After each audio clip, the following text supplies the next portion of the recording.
شہر کی ایک پوش اور پرسکون ہاؤسنگ سوسائٹی میں دوپہر کی تیز دھوپ پڑ رہی تھی، مگر گلی نمبر 5 میں آج غیر معمولی شور تھا۔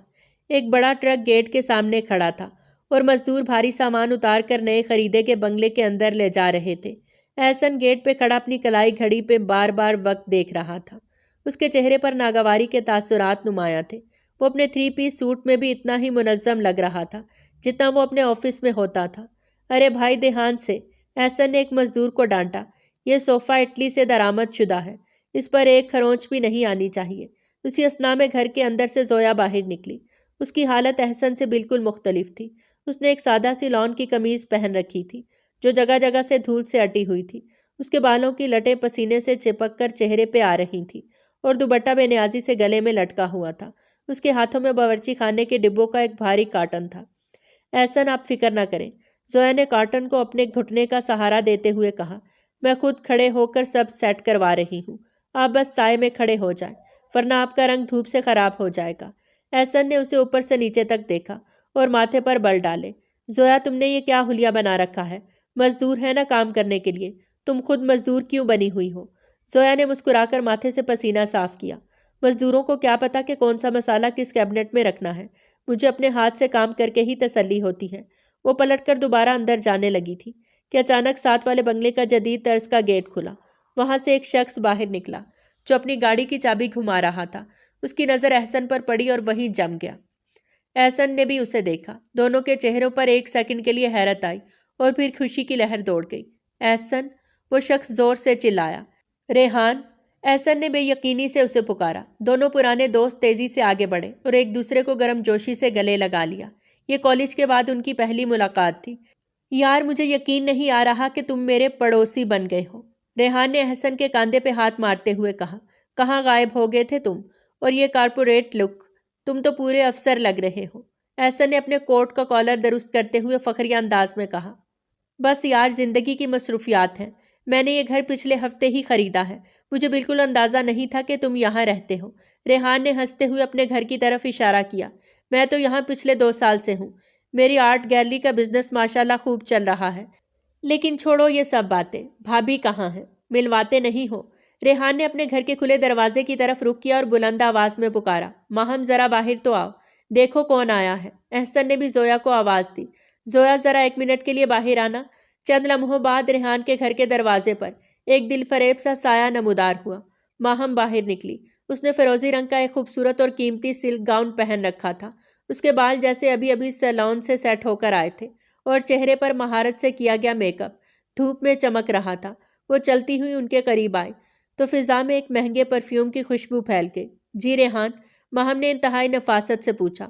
اس کی آواز میں بھی ایک بناوٹ تھی۔ دوسری طرف سے زویا باہر آئی۔ اس بار اس کے ہاتھ میں جھاڑو تھا جسے اس نے جلدی میں دیوار کے ساتھ ٹکایا۔ اس کے کپڑوں پہ اب مزید گرد لگ چکی تھی اور چہرے پر کالا سا نشان پڑ گیا تھا، شاید کسی پرانے برتن کو اٹھانے کی وجہ سے۔ احسن کی نظریں پہلے ماہم پر پڑیں اور پھر اپنی بیوی زویا پر۔ ایک لمحے کے لیے اسے شدید شرمندگی کا احساس ہوا۔ ریحان نے مسکراتے ہوئے تعارف کروایا۔ احسن یہ میری بیگم ہے ماہم، اور ماہم یہ احسن ہے میرا کالج کا جگری یار۔ ماہم نے شائستگی سے سر ہلایا۔ خوشی ہوئی آپ سے مل کر بھائی۔ احسن نے زبردستی مسکراہٹ چہرے پر سجائی۔ مجھے بھی بہت خوشی ہوئی، اور یہ میری بیوی ہے زویا۔ زویا نے آگے بڑھ کے بڑی سادگی اور گرم جوشی سے ماہم کی طرف ہاتھ بڑھایا۔ السلام علیکم بھابھی، ماشاءاللہ آپ بہت پیاری ہیں، بالکل کسی ماڈل کی طرح۔ ماہم نے زویا کے گرد آلود ہاتھ کو دیکھا اور پھر بڑی مہارت سے مصافحہ کرنے کی بجائے صرف ہاتھ ہلا کر مسکرا دی۔ وعلیکم السلام، شکریہ۔ آپ شفٹنگ کر رہی ہیں، شاید بہت تھک گئی ہوں گی۔ ریحان کی نظر زویا پر ٹکی تھی۔ اس نے دیکھا کہ زویا کس قدر محنت کر رہی تھی۔ اس نے تعریف بھرے جملے میں کہا، بھابھی ماننا پڑے گا، آج کل کی خواتین تو پانی کا گلاس اٹھانا پسند نہیں کرتی، اور آپ پورا گھر اکیلے سنبھال رہی ہیں۔ احسن یار تم بہت قسمت والے ہو۔ احسن نے ایک طنزیہ نظر زویا پر ڈالی جو اب دوپٹے کے پلو سے اپنا چہرہ صاف کر رہی تھی۔ ہاں ریحان، احسن نے تلخی سے کہا، قسمت تو واقعی میری عجیب ہے، بس کچھ لوگوں کو گھر سنبھالنے کا جنون ہوتا ہے، چاہے اس چکر میں وہ اپنا حلیہ بگاڑ لیں۔ خیر تم لوگ شام کو فارغ ہو، ہم ابھی شفٹنگ مکمل کر لیں گے، شام کا کھانا ہمارے ساتھ کھاؤ۔ ریحان نے خوشی سے حامی بھری۔ ضرور، ہمیں خوشی ہوگی، ویسے بھی ماہم اور کچن کا دور دور تک کوئی واسطہ نہیں ہے، ہمیں تو بس بہانہ چاہیے ہوتا ہے اچھا کھانا کھانے کا۔ ماہم نے ریحان کو کوہنی ماری۔ ریحان پلیز میری بے عزتی مت کریں۔ زویا نے فوراً کہا، ارے نہیں بھابھی، مردوں کی عادت ہوتی ہے شکایت کرنے کی۔ آپ ضرور آئیں، میں پلاؤ بناؤں گی، احسن کو بہت پسند ہے۔ ماہم نے زویا کو ہمدردی سے دیکھا اور کہا، اتنی تھکاوٹ میں کھانا پکائیں گی؟ ہم باہر سے آرڈر کر لیتے ہیں۔ بالکل نہیں، زویا نے پورے اعتماد سے کہا، مہمان گھر آئیں اور کھانا باہر کا ہو، یہ تو ہمارے گھر کا رواج ہی نہیں، آپ بس تشریف لائیے گا۔ احسن نے پہلو بدل کر بات ختم کی۔ ٹھیک ہے، پھر شام کو ملتے ہیں۔ دونوں جوڑے اپنے اپنے گھروں کی طرف مڑ گئے۔ احسن جب اندر داخل ہوا تو اس کے ذہن میں ماہم کا خوبصورت سراپا اور زویا کی بکھری ہوئی حالت گھوم رہی تھی۔ ایک عجیب سا موازنہ اس کے دل میں جڑ پکڑ چکا تھا، جو آنے والے دنوں میں ان کی زندگیوں میں طوفان برپا کرنے والا تھا۔ گیٹ بند ہوا تو ریحان نے ماہم سے کہا، یار ماہم، وہ عورت دیکھی تم نے؟ کتنی محنتی ہے، اور احسن کیسا ناشکرا ہے۔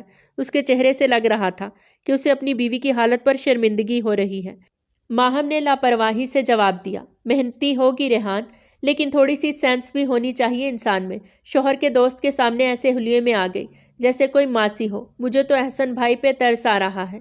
یہ کہانی کا صرف آغاز تھا، جہاں دو مختلف مزاج رکھنے والے جوڑے ایک دوسرے کے سامنے آ چکے تھے۔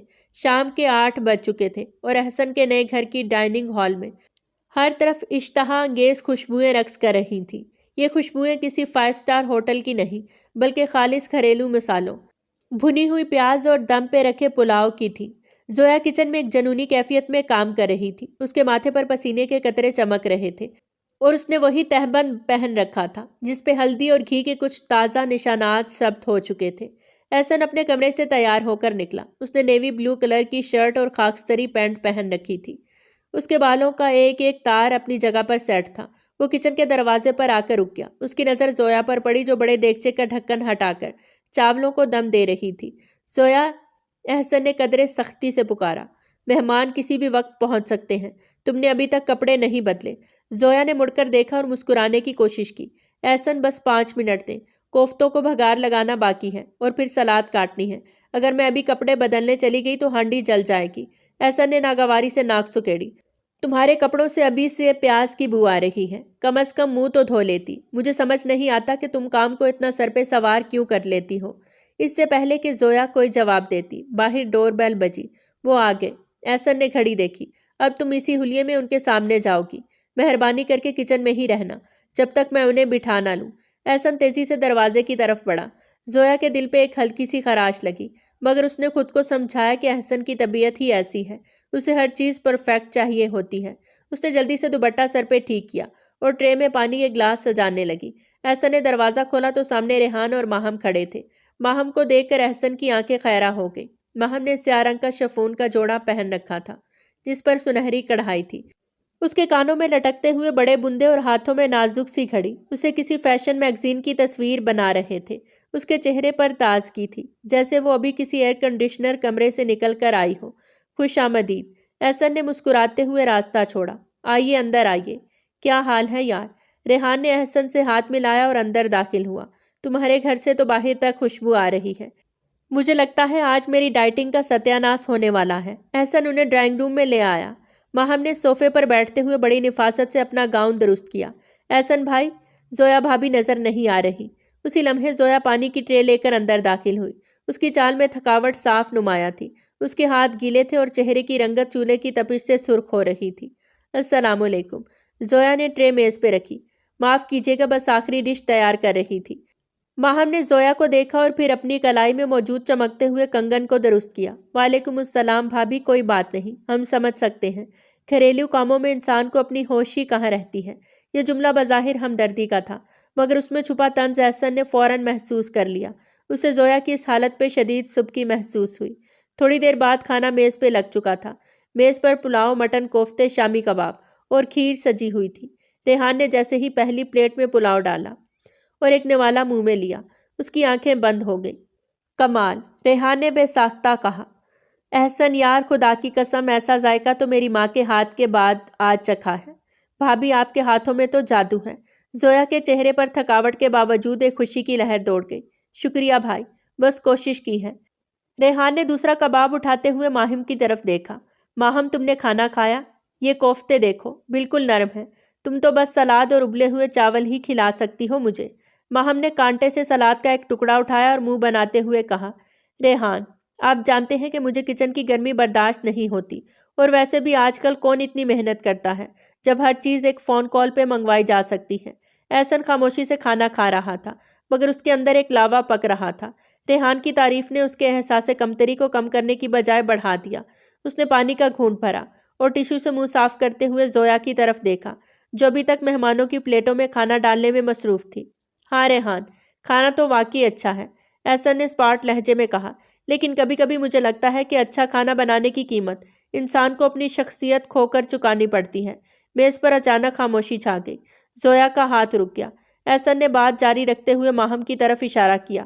اب ماہم بھابھی کو دیکھو، بھلے انہیں کھانا بنانا نہ آتا ہو، لیکن وہ خود کتنی پریزنٹیبل ہے۔ انہیں دیکھ کر انسان کو تازگی کا احساس ہوتا ہے۔ کھانا کھاتے ہوئے ماحول بھی تو خوبصورت ہونا چاہیے نا، صرف ذائقہ ہی تو سب کچھ نہیں ہوتا۔ یہ الفاظ زویا کے دل میں تیر کی طرح پیوست ہو گئے۔ اس نے نظریں جھکا لی اور اپنے دوپٹے کے پلو کو انگلیوں میں مروڑنے لگی۔ ریحان کو ماحول کی سنگینی کا احساس ہوا۔ اس نے بات سنبھالنے کی کوشش کی۔ ارے احسن، کیا کہہ رہے ہو؟ ہر انسان کا اپنا ہنر ہوتا ہے۔ ماہم کو فیشن کا شوق ہے اور زویا بھابھی کو گھر سنبھالنے کا۔ دونوں اپنی جگہ بہترین ہیں۔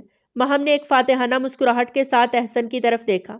شکریہ احسن بھائی، دراصل میرا ماننا ہے کہ عورت کو پہلے خود سے محبت کرنی چاہیے، تبھی وہ دوسروں کو خوش رکھ سکتی ہے۔ زویا بھابھی شاید دوسروں کی خدمت میں خود کو بھول جاتی ہیں۔ بالکل، احسن نے زویا پر ایک سرد نگاہ ڈالی، اور یہی بات مجھے زہر لگتی ہے۔ کوئی بھی شوہر یہ نہیں چاہتا کہ اس کی بیوی ہر وقت باورچی بنی رہے۔ زویا کی آنکھوں میں نمی تیرنے لگی، مگر اس نے ضبط کیا۔ وہ خاموشی سے اٹھی۔ میں میٹھا لے کر آتی ہوں۔ وہ کچن میں گئی تو اس کے ضبط کا بندھن ٹوٹ گیا۔ وہ سنک کے کنارے کھڑی ہو کر گہری سانسیں لینے لگی تاکہ آنسو باہر نہ نکلیں۔ اسے اپنی ساری محنت، سارا خلوص احسن کے ایک جملے کے سامنے راکھ ہوتا محسوس ہوا۔ وہ سمجھ نہیں پا رہی تھی کہ محبت کا راستہ پیٹ سے ہو کر جاتا ہے یا آنکھوں سے۔ باہر ڈائننگ ٹیبل پر ریحان اب بھی کھانے کے گن گا رہا تھا، لیکن احسن کی نظریں ماہم کے سلیقے اور نفاست پہ جمی تھی، اور وہ دل ہی دل میں فیصلہ کر چکا تھا کہ اسے اپنی زندگی میں کیا تبدیلی چاہیے۔ اگلے ہفتے اتوار کا دن تھا جب احسن اور زویا نے ریحان کے گھر جانے کا فیصلہ کیا۔ احسن نے ہلکے نیلے رنگ کی ایک قیمتی شرٹ پہن رکھی تھی اور ہمیشہ کی طرح بہترین پرفیوم لگا رکھا تھا۔ زویا نے ایک سادہ سا گلابی سوٹ پہنا تھا۔ اس کے چہرے پر ہلکا سا میک اپ تھا، مگر ہاتھوں کی کھردری جلد اس کی گھریلو مشقت کی گواہی دے رہی تھی۔ انہوں نے ریحان کے گھر کی گھنٹی بجائی۔ کافی دیر بعد دروازہ کھلا۔ سامنے ریحان کھڑا تھا، جس کے بالوں میں خشکی تھی اور اس نے ٹراؤزر پہن رکھی تھی جو شکنوں سے بھرپور تھی۔ آؤ آؤ، ریحان نے دروازہ کھولتے ہوئے کہا۔ معاف کرنا یار، گھر ذرا بے ترتیب ہے۔ ماسی 2 دن سے نہیں آئی اور ماہم کو صفائی سے الرجی ہے۔ احسن اور زویا اندر داخل ہوئے۔ لاؤنج کا منظر دیکھ کر زویا حیران رہ گئی۔ مہنگے صوفوں پر اخبار، میگزین اور کچھ میلے کپڑے بکھرے پڑے تھے۔ سینٹر ٹیبل پر کافی کے پرانے مگ رکھے تھے جن پر مکھیاں بھنک رہی تھیں۔ ایسا لگ رہا تھا جیسے یہاں کوئی طوفان آ کر گزرا ہو، مگر اس بکھرے ہوئے منظر کے عین درمیان ماہم صوفے پر ٹانگ پہ ٹانگ رکھ کے بیٹھی تھی۔ اس کا انداز کسی ملکہ جیسا تھا۔ اس نے خوبصورت مغربی لباس زیب تن کیا ہوا تھا، ناخنوں پر تازہ نیل پالش لگی تھی اور وہ اپنے فون میں محو تھی۔ احسن کی نظر جیسے ہی ماہم پر پڑی، اس کی آنکھوں میں ستائش تھی۔ ارے احسن بھائی، ماہم نے فون رکھ کے مسکراتے ہوئے کہا۔ تشریف رکھیں، جگہ بنا لیں پلیز۔ احسن نے ایک قمیض ہٹا کر صوفے پر جگہ بنائی اور مسکرایا۔ کوئی بات نہیں بھابھی، گھر تو گھر ہوتا ہے۔ آپ سنائیں کیسی ہیں؟ میں بالکل ٹھیک ہوں، ماہم نے نفاست سے کہا۔ آپ لوگوں کے لیے میں نے شہر کی سب سے مشہور بیکری سے ڈونٹس اور کیک منگوایا ہے۔ ریحان، ذرا وہ ڈبے لے کر آؤ۔ ریحان کچن سے ڈبے اور ٹھنڈی کافی لے آیا۔ اس نے ڈبے میز پہ رکھے اور ایک ڈونٹ اٹھا کر منہ میں ڈالا۔ اگلے ہی لمحے اس کے چہرے پر بیزاری آ گئی۔ یہ کیا ہے ماہم؟ ریحان نے ڈونٹ واپس پلیٹ میں پٹکا۔ یہ پتھر کی طرح سخت ہے، کتنی بار کہا ہے کہ چیز دیکھ کر منگوایا کرو۔ ماہم نے کندھے اچکائے۔ اب میں کیا کروں ریحان؟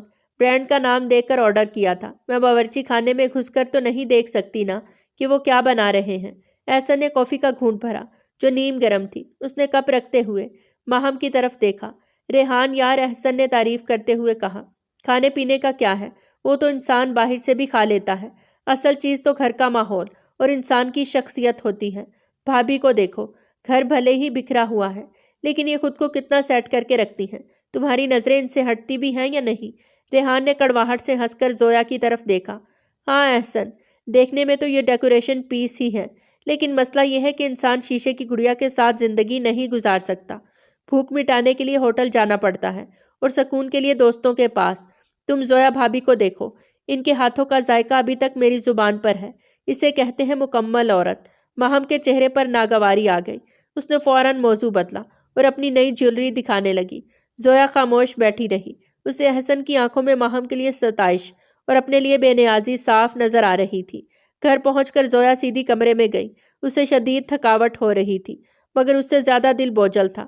اس نے سوچا شاید احسن بھی تھکا ہوا ہے، اسے تھوڑی محبت اور توجہ کی ضرورت ہے۔ زویا نے منہ ہاتھ دھویا، بالوں میں کنگھی کی اور احسن کے پاس آئی، جو بیڈ کے کنارے بیٹھا لیپ ٹاپ پہ کچھ کر رہا تھا۔ زویا نے ہمت کر کے احسن کے کاندھے پہ ہاتھ رکھا اور نرمی سے اس کی گردن کے پاس جھکی۔ احسن، زویا نے دھیمی آواز میں پکارا، آپ بہت تھک گئے ہیں نا؟ لائیں میں آپ کا سر دبا دیتی ہوں۔ اس نے محبت سے اپنا چہرہ احسن کے شانے پہ رکھنا چاہا۔ وہ چاہتی تھی کہ احسن اسے اپنی باہوں میں بھر لے اور کہے کہ اسے زویا کی سادگی پسند ہے، مگر رد عمل بالکل الٹ ہوا۔ احسن نے جیسے ہی زویا کے وجود کی مہک محسوس کی، وہ فوراً بدک کر پیچھے ہٹا۔ اس نے زویا کا ہاتھ اپنے کاندھے سے جھٹک دیا۔ زویا پلیز، احسن نے ناک پہ ہاتھ رکھتے ہوئے سختی سے کہا، دور رہو مجھ سے۔ زویا کو لگا جیسے کسی نے اسے دھکا دیا ہو۔ وہ لڑکھڑا کر پیچھے ہوئی۔ کیا ہوا احسن؟ میں تو بس… احسن کھڑا ہو گیا۔ اس کی آنکھوں میں غصہ اور کراہت تھی۔ تمہارے کپڑوں سے ہانڈی اور مسالوں کی بو آ رہی ہے۔ تم ہر وقت کچن کی خوشبو اپنے ساتھ لے کر کیوں پھرتی ہو؟ ابھی ہم ماہم کے پاس سے آئے ہیں، دیکھا تھا اس نے کیسا پرفیوم لگایا ہوا تھا۔ اس کے پاس بیٹھنے سے تازگی کا احساس ہو رہا تھا، اور تمہارے پاس آتے ہی مجھے کچن یاد آ جاتا ہے۔ زویا کے پیروں تلے سے زمین نکل گئی۔ اس کی آنکھوں میں آنسو تیرنے لگے۔ احسن، میں نے ابھی آپ کے لیے شام کی چائے بنائی تھی، اس لیے۔ تو نہاتی کیوں نہیں ہو؟ احسن نے بے دردی سے اس کی بات کاٹی۔ میرا سارا موڈ خراب کر دیا تم نے۔ خبردار جو اب میرے قریب آئیں۔ جاؤ پہلے خود کو صاف کرو اور اس بو کو ختم کرو۔ احسن یہ کہہ کر کمرے سے باہر نکل گیا اور دروازہ زور سے بند کیا۔ زویا وہیں کھڑی رہ گئی۔ اس کا بڑا ہوا ہاتھ ہوا میں معلق تھا۔ یہ صرف ایک جسمانی دھتکار نہیں تھی، یہ اس کی محبت، اس کی خدمت اور اس کے وجود کی تذلیل تھی۔ اس رات وہ بستر کے ایک کونے میں سمٹ کر سوئی، اور ان دونوں کے درمیان ایک ایسی دیوار کھڑی ہو گئی جسے گرانے کے لیے اب زویا کو کچھ بہت مختلف کرنا پڑنا تھا۔ رات کے 10 بج چکے تھے اور ریحان تھکا ہارا آفس سے گھر لوٹا۔ اسے شدید بھوک لگی تھی اور اس کا سر درد سے پھٹ رہا تھا۔ اسے امید تھی کہ آج شاید گھر میں کچھ سکون ملے گا، یا کم از کم تازہ کھانے کی خوشبو اس کا استقبال کرے گی۔ اس نے چابی گھما کر دروازہ کھولا تو گھر میں ہولناک خاموشی تھی۔ لائٹس مدھم تھی اور لاؤنج کے صوفے پر ماہم نیم دراز تھی۔ اس نے کانوں میں ایئر پوڈز لگا رکھے تھے اور فون کی اسکرین پر انگلی پھیرتے ہوئے کسی سے ویڈیو کال پہ محو گفتگو تھی۔ اس کے سامنے میز پہ نیل پالش کی شیشیاں کھلی پڑی تھیں۔ ریحان نے اپنا بیگ صوفے پر پھینکا۔ ماہم نے کوئی جواب نہیں دیا۔ وہ اپنی سہیلی کو اپنے نئے ناخن دکھانے میں مصروف تھی۔ ریحان نے آگے بڑھ کر اس کے ایئر پوڈز میں سے ایک کھینچ لیا۔ ماہم، میں تم سے مخاطب ہوں۔ ماہم ہڑبڑا کر سیدھی ہوئی۔ اس نے ناراضگی سے ریحان کو دیکھا۔ ریحان، یہ کیا بدتمیزی ہے؟ آپ دیکھ رہے ہیں کہ میں اپنی دوست سے بات کر رہی ہوں، اور تم دیکھ رہی ہو کہ تمہارا شوہر صبح کا بھوکا گھر آیا ہے۔ ریحان نے غصے سے ٹائی ڈھیلی کی۔ کھانے کے لیے کیا ہے؟ ماہم نے بیزاری سے فون سائڈ پہ رکھا۔ او ہو ریحان، میں تو بھول ہی گئی کہ آپ کو جلدی آنا تھا۔ ایسا کریں، فوڈ ایپ سے پیزا آرڈر کر لیں۔ مجھے آج کچن میں جانے کا بالکل وقت نہیں ملا۔ میرا پارلر کا اپائنٹمنٹ تھا، بہت لمبا ہو گیا تھا۔ ریحان کا ضبط جواب دے گیا۔ پیزا؟ پھر پیزا؟ پچھلے 4 دن سے ہم صرف باہر کا گند کھا رہے ہیں۔ میرا معدہ خراب ہو گیا ہے ماہم۔ کیا ایک دن تم گھر پہ کچھ سادہ نہیں بنا سکتی؟ تو کیا ہوا؟ ماہم نے اپنے ناخنوں کو پھونک ماری۔ دنیا کھاتی ہے باہر کا کھانا، آپ خواہ ایشو بنا رہے ہیں۔ اگر اتنی بھوک لگی ہے تو فریج میں سینڈوچ رکھا ہے، وہ گرم کر لیں۔ ریحان غصے سے اٹھا اور کچن کی طرف گیا۔ اس نے فریج کا دروازہ جھٹکے سے کھولا۔ اندر ایک پلیٹ میں 2 دن پرانا سینڈوچ پڑا تھا، جس کے کنارے سوکھ چکے تھے، اور ساتھ ہی دودھ کا ایک خالی ڈبہ رکھا تھا۔ ریحان نے وہ پلیٹ اٹھائی اور وہیں کچن کے فرش پہ دے ماری۔ پلیٹ ٹوٹنے کی زوردار آواز پہ ماہم چیخ کر لاؤنج سے بھاگی ہوئی آئی۔ آپ پاگل ہو گئے ہیں ریحان، ماہم نے بکھرے ہوئے کانچ کو دیکھ کر کہا۔ یہ میری پسندیدہ ڈنر سیٹ کی پلیٹ تھی۔ بھاڑ میں گئی تمہاری پلیٹ۔ ریحان اس کی طرف مڑا۔ اس کی آنکھوں میں خون اتر آیا تھا۔ مجھے پلیٹ نہیں، کھانا چاہیے، مجھے گھر چاہیے، میوزیم نہیں۔ ریحان نے ماہم کے کاندھے پکڑ کر اسے جھنجھوڑا۔ میں تھک گیا ہوں تمہارے اس مصنوعی لائف سٹائل سے۔ تم سارا دن خود کو سنوارتی رہتی ہو، شیشے کے سامنے گھنٹوں گزار دیتی ہو، لیکن تمہارے پاس اپنے شوہر کے لیے 2 منٹ نہیں ہے۔ ماہم کی آنکھوں میں خوف امڈ آیا۔ آپ مجھ پہ چلا رہے ہیں؟ صرف کھانے کے لیے؟ ہاں، کیونکہ وہ کھانا ایک گھر کی بنیاد ہوتا ہے۔ ریحان نے تلخی سے کہا۔ تم نے احسن کا گھر دیکھا ہے؟ زویا بھابھی کو دیکھا ہے۔ وہ سارا دن کام کر کے تھک جاتی ہیں، لیکن ان کے چہرے پر شوہر کی خدمت کا سکون ہوتا ہے۔ احسن بادشاہوں کی طرح کھانا کھاتا ہے اور میں فقیروں کی طرح باسی ٹکڑوں پہ پل رہا ہوں۔ ماہم نے دھکا دے کر اسے پیچھے کیا۔ تو جائیں نا زویا بھابھی کے پاس، اگر وہ اتنی ہی پسند ہے تو ان کی تعریفیں ان کے شوہر کے سامنے جا کے کریں۔ تمہیں پتا ہے مسئلہ کیا ہے؟ ریحان نے سرد لہجے میں کہا، جو چیخنے سے زیادہ تکلیف دہ تھا۔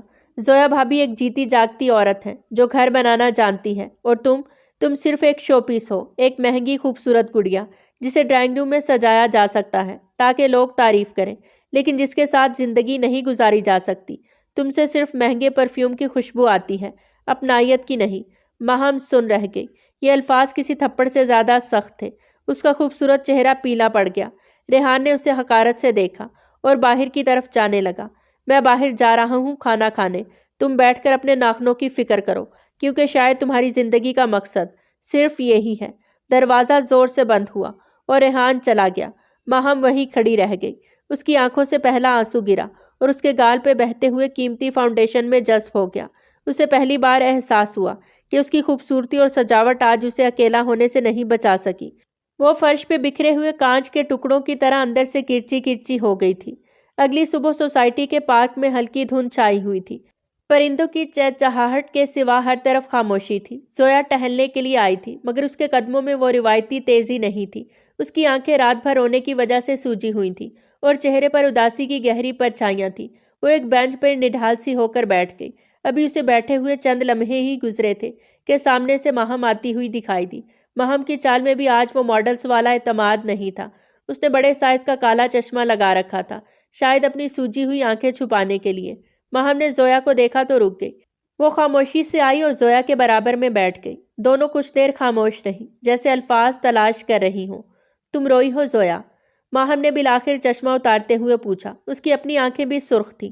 زویا نے ماہم کی طرف دیکھا اور اس کے ضبط کا بندھن ٹوٹ گیا۔ اس نے اپنی ہتھیلیوں میں چہرہ چھپا لیا۔ احسن نے میرا دل توڑ دیا ماہم۔ کل رات انہوں نے مجھے دھکا دے دیا۔ انہوں نے کہا کہ مجھ سے مسالوں کی بو آتی ہے۔ انہوں نے کہا کہ میں ہر وقت کچن اٹھا کر ساتھ پھرتی ہوں۔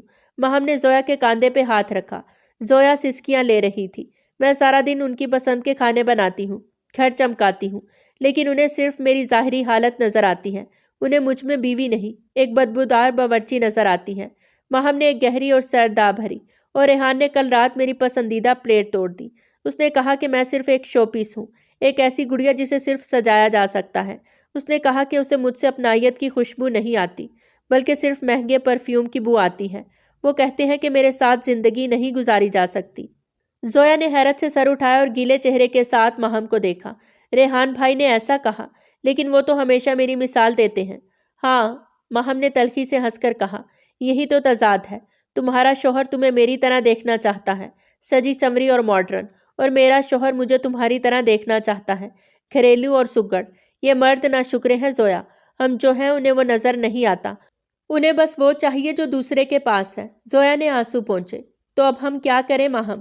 کیا ہم واقعی ناکام بیویاں ہیں؟ احسن نے تو مجھے یہاں تک کہہ دیا کہ میں نہا کر اس کے قریب آؤں۔ یہ تذلیل میں کیسے برداشت کروں؟ ماہم کی آنکھوں میں اچانک ایک عزم کی چمک ابھری۔ اس نے زویا کا ہاتھ مضبوطی سے تھام لیا۔ نہیں زویا، ہم ناکام نہیں ہیں، ہم بس ادھورے ہیں، لیکن اب ہم مزید نہیں روئیں گے۔ ماہم کا لہجہ سخت ہو گیا۔ اگر احسن کو ایک ماڈرن بیوی چاہیے اور ریحان کو ایک نوکرانی، تو ہم انہیں وہی دیں گے جو یہ مانگ رہے ہیں، لیکن اس طرح دیں گے کہ یہ دونوں پچھتائیں گے۔ کیا مطلب؟ زویا نے ناسمجھی سے پوچھا۔ مطلب یہ کہ ہم ایک ڈیل کریں گے، ماہم نے فیصلہ کن انداز میں کہا۔ تم مجھے سکھاؤ گی کہ گھر کیسے سنبھالتے ہیں، کھانا کیسے بناتے ہیں اور شوہر کی خدمت کیسے کرتے ہیں۔ میں ریحان کو وہ گھریلو بیوی بن کر دکھاؤں گی جس کے وہ خواب دیکھتا ہے۔ زویا نے حیرت سے ماہم کو دیکھا۔ اور میں تمہیں بدل دوں گی۔ ماہم نے زویا کے چہرے کو غور سے دیکھا۔ تمہارے اندر ایک بہت خوبصورت عورت چھپی ہے۔ میں تمہیں بتاؤں گی کہ خود کو کیسے سنوارنا ہے، کیسے کپڑے پہننے ہیں، کیسے بات کرنی ہے اور کیسے اپنے شوہر کے اعصاب پر سوار ہونا ہے۔ احسن کو نفاست پسند ہے نا؟ میں تمہیں اتنی نفیس بنا دوں گی کہ اس کی آنکھیں کھلی رہ جائیں گی۔ زویا گھبرا گئی۔ لیکن ماہم مجھے یہ سب نہیں آتا، میں جینز اور گاؤن کیسے پہن سکتی ہوں؟ تم سب کر سکتی ہو، ماہم نے زور دے کر کہا۔ ہمیں اپنی عزت نفس واپس چاہیے زویا۔ کیا تم چاہتی ہو کہ احسن ہمیشہ